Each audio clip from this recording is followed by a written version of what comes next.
Hello, welcome in Sohi teaching channel. Hello my dear students. In this video we will discuss about the refraction of light.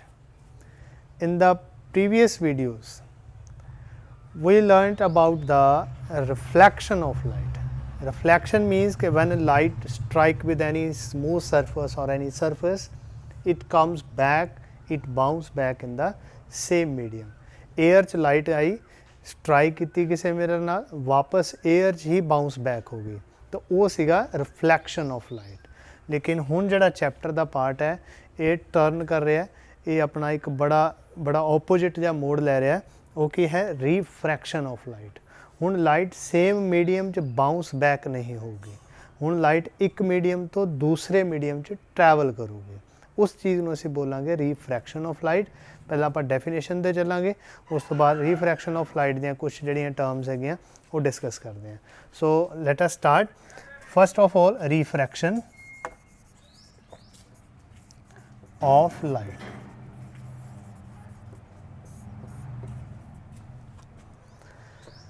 So see, when the light travel from one medium to another medium,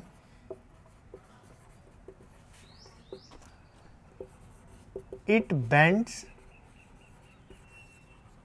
from its path. This phenomenon is called refraction of light. Refraction of light. ये तुहाडा प्यार ही है, तुहाडी support ही है कि देखो इन्ने higher level तक आपां जिहड़ा है वो टीचिंग स्टार्ट कर चुके हैं, ऑनलाइन टीचिंग जी है तुहाडे तक पहुँच चुके हैं। सो आपां रिफ्रैक्शन ऑफ लाइट देखिए कि लाइट जी है when travels from one medium, किसी एक मीडियम तो लाइट ट्रैवल करती है किसी होर मीडियम च। आपां एक एग्जांपल लैंदे हैं, मेरे को एक ग्लास स्लैब है, ग्लास स्लैब एक छोटी जी स्लैब है made from glass, it is a glass slab. इत्थे एयर है, पता ही है, आपां आस पास देखांगे तो ग्लास के आस पास स्लैब के आस पास एयर होगी, ठीक है जी। मैं की काम करदा है, मैं एक रे ऑफ लाइट इस ग्लास स्लैब के उपर फॉल कराना है। आ रे ऑफ लाइट आ रही है ग्लास स्लैब के उपर, ठीक है जी। हुण आ तुसी पॉइंट ते ध्यान दिओ, इस पॉइंट ते तुसी गौर करो, इत्थे लाइट एयर च है। हुण लाइट ने इस पॉइंट तो बाद कित्थे एंटर हो जाना है, ग्लास च एंटर हो जाना है। हुण ओबीयसली गल है, सब नूं पता है, तुहानूं भी पता है कि जदों लाइट इस एयर तो इस ग्लास जाऊगी तो इहदी स्पीड चेंज आऊगा, इट्स स्पीड विल चेंज, क्योंकि उन्नी स्पीड नाल तो ग्लास चों नहीं दौड़ सकूगी जिन्नी स्पीड नाल एयर च दौड़ के आ रही है। सो जदों ये लाइट इस ग्लास एंटर करूगी तो ये की होएगा, अपने पाथ तो थोड़ी जी बैंड हो जाएगी, लिटल लाइट जी अपने पाथ तो बैंड हो जाएगी, राइट। हुण अगेन फिर तुसीं इत्थे ध्यान दिओ, वही चीज़ फिर आ गई। हुण लाइट ग्लास च सीगी, ग्लास तो बाद वापस कित्थे आ रही है, एयर जा रही है। अगेन लाइट हुण जदों ग्लास तो एयर जाऊगी उहदी स्पीड च फिर चेंज आऊगा, फिर फर्क आऊगा। सो अगेन लाइट की होगी, अपने पाथ तो फिर बैंड हो जाऊगी, ठीक है जी। अगर असी बैंडिंग नूं प्रॉपरली ऑब्जर्व करना है तो आपां की करते हैं, इत्थे एक राइट एंगल ते एक लाइन ड्रा करते हैं जिन्हों आपां नॉर्मल बोलते हैं। तो मैं आ नॉर्मल ड्रा करया, ठीक है। ये नॉर्मल का मैं नाम लिख लेना MN।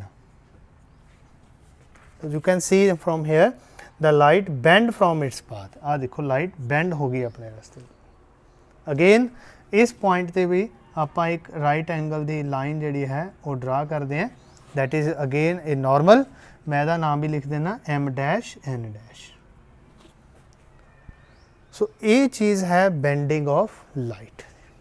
हुण जिस तरह रिफ्लैक्शन च सी एक रे आंदी सी, उन्होंने सी इंसीडेंट रे बोलते हैं, ਰਿਫਲੈਕਟ ਹੋ ਜਾਂਦੀ ਸੀ, ਉਹਨੂੰ ਅਸੀਂ ਰਿਫਲੈਕਟਡ ਰੇ ਬੋਲਦੇ ਸੀ। ਠੀਕ ਹੈ ਜੀ। ਸੇਮ ਐਜ਼ ਇਟ ਇਜ਼ ਇਹਦੇ 'ਚ ਵੀ ਆਪਣੇ ਕੋਲ ਕੁਝ ਸ਼ਾਰਟ ਜਿਹੀਆਂ ਟਰਮਸ ਨੇ, ਉਹ ਮੈਂ ਸ਼ਾਰਟ ਜਿਹੀਆਂ ਟਰਮਸ ਤੁਹਾਡੇ ਨਾਲ ਡਿਸਕਸ ਕਰਦਾ। ਹੁਣ ਦੇਖੋ ਇਹ ਲਾਈਟ ਆਈ ਹੈ, ਇਹਦਾ ਨਾਮ ਕੀ ਹੋਊਗਾ? ਇੰਸੀਡੈਂਟ ਰੇ। इंसीडेंट रे, ये रे इंसीडेंट हुई है, ये उपर फॉल डाउन हुई है। डन। उस तो बाद हुण इत्थे रे ऑफ लाइट जिहड़ी है वो रिफ्रैक्ट हो गई है, तो मैं इत्थे लिखदा रिफ्रैक्टेड रे, रिफ्रैक्टेड रे। ओके। सो हुण अगेन लाइट बाहर आ गई है, इहनूं बोलदे हैं इमरजेंट रे, इमरजेंट रे। दोबारा तो आप देखिए, एक रे इंसीडेंट हुई, उसका नाम आ गया इंसीडेंट रे, जी लाइट आई, आने तो बाद लाइट बैंड हुई क्योंकि पाथ चेंज होया। उसका क्यों चेंज होया? क्योंकि स्पीड चेंज हो गई। आप अगले टॉपिक च करते हैं, उन्होंने बोलते हैं रिफ्रैक्टेड रे। रिफ्रैक्टेड होने तो बाद जो रे बाहर आ गई, उन्होंने बोलते हैं इमरजेंट रे। हुण एक चीज़ इन्हां च होर भी है, वो की है? हुण जिहड़ा angle between normal and incident रे हुंदा, उन्होंने असीं की बोलते हैं? इंसीडेंट एंगल, एंगल आई, राइट, इंसीडेंट एंगल। और आ रिफ्रैक्टेड रे बना ली है, ओबीयसली गल एंगल की होएगा? आर होएगा। आ भी नॉर्मल ही है, चीज़ां उही ने, थोड़ा जिहा ध्यान देंगे तो कुछ भी नहीं औखा लगूगा। आ भी आर ही है क्योंकि रिफ्रैक्टेड रे ही आर बना रही है एंगल। हुण आ जिहड़ी रे बाहर आ गई है, इहदा रे दा नाम की? इमरजेंट रे, तो एंगल का नाम की होगा? Emergent angle. मैं तीनों एंगल से नाम जोड़े है वो इतने लिखते हैं। फस्ट ऑफ ऑल एंगल आई है, इनू की कहते हैं? इंसीडेंट एंगल या angle of incidence, incident angle. दूसरा एंगल केड़ा आया साडे कोल? दूसरा एंगल आया आर, की बोलते हैं? Refracted angle, refracted angle. ठीक है जी। और तीसरा साडे कोल एंगल केड़ा आया? ई आया, इनू की बोलते हैं? Emergent angle, emergent angle. तो ये तो साडे कोल हैगे हैं 3 एंगल्स। आ हो गए साडे पास 2 नॉर्मल, एक इंसीडेंट रे है, एक रिफ्रैक्टेड रे है और एक इमरजेंट रे है। एक 2 टर्मां इहदे च आपां थोड़ी जी होर आपां डिस्कस करनी है। सो मैं इन्ना क पोर्शन जिहड़ा है वो अरेज करके उस तो बाद इहदे च लिखना है। जिहड़ियां 2 होर टर्म्स ने वो रिफ्रैक्शन दे विच ही आउंदियां ने। एक है जी optically denser medium,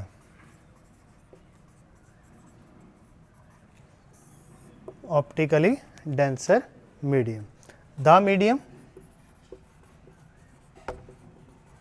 in which the speed of light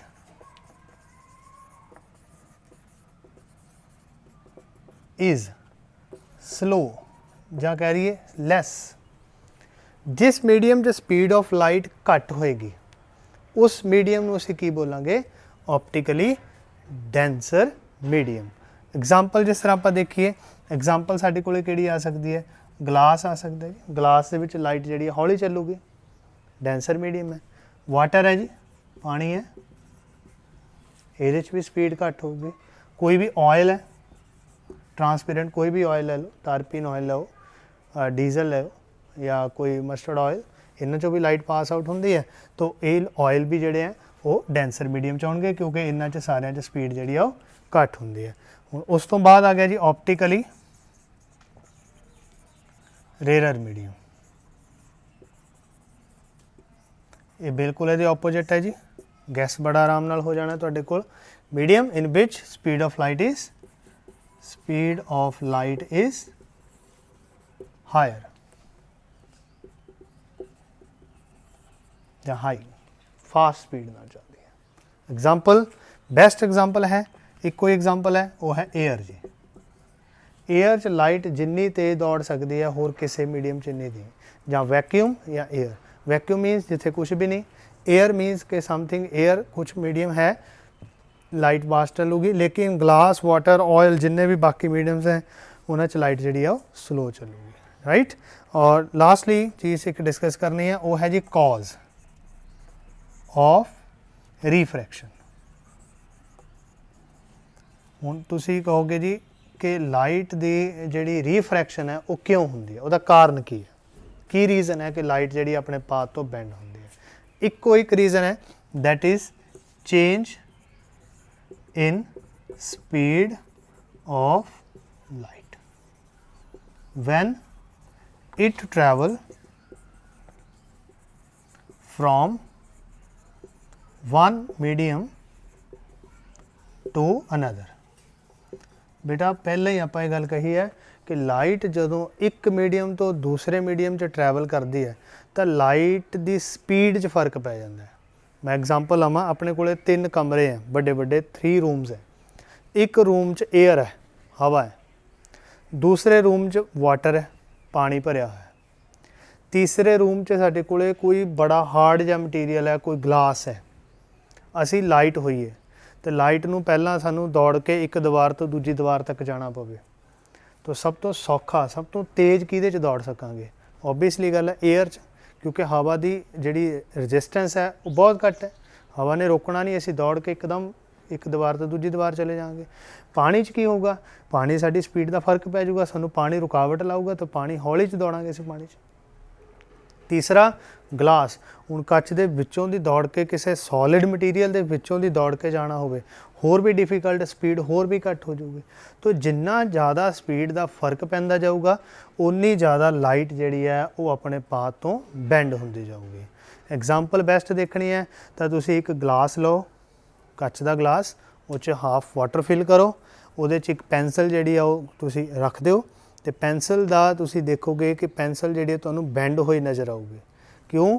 ਕਿਉਂਕਿ ਜਿੰਨਾ ਪੈਨਸਲ ਦਾ ਪੋਰਸ਼ਨ 에ਅਰ 'ਚ ਹੈ ਉਹਦੀ ਸਪੀਡ ਲਾਈਟ ਦੀ ਕੁਝ ਹੋਰ ਹੈ, ਜਿੰਨੀ ਵਾਟਰ 'ਚ ਹੈ ਉਹਦੀ ਸਪੀਡ ਕੁਝ ਹੋਰ ਹੈ। ਸੋ ਉੱਥੋਂ ਲਾਈਟ ਜਿਹੜੀ ਹੈ ਸਾਨੂੰ ਬੈਂਡ ਨਜ਼ਰ ਆਉਂਦੀ ਹੈ। ਤਾਂ ਪੈਨਸਲ ਐਕਚੁਅਲੀ ਤਾਂ ਸਟ੍ਰੇਟ ਹੈ ਲੇਕਿਨ ਉਹ ਸਾਨੂੰ ਬੈਂਡ ਹੋਈ ਨਜ਼ਰ ਆਉਂਦੀ ਹੈ। So this is all about the refraction of light. Thanks for watching. Subscribe the channel and hit the like button. Thanks and have a nice day. Thank you very much.